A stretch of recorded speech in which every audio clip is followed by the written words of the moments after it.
বড় লোকেরা ব্যাংকে টাকা রাখে, গরিব মানুষেরা ব্যাংক থেকে টাকা লোন নেয়। কৃষি লোন নিল, গরু কিনলো, বীজ কিনলো, সার কিনলো। আকাশ থেকে বৃষ্টি হলো না, অনাবৃষ্টি অতিবৃষ্টি খরার কারণে ফসল হলো না। ব্যাংক কি তার লোন মাফ করবে? তার সুদ মাফ করবে?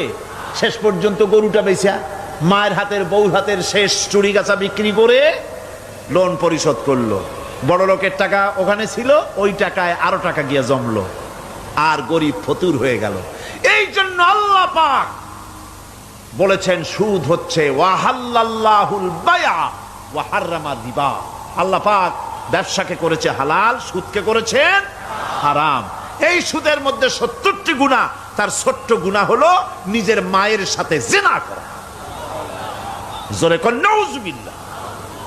মায়ের সাথে জিনা করার চাইতেও নিকৃষ্ট, এটা হলো ছোট গুনাহ। টের পাইছেন? এইটাই হলো ছোট গুনাহ। তাহলে বড় গুনাহ কি?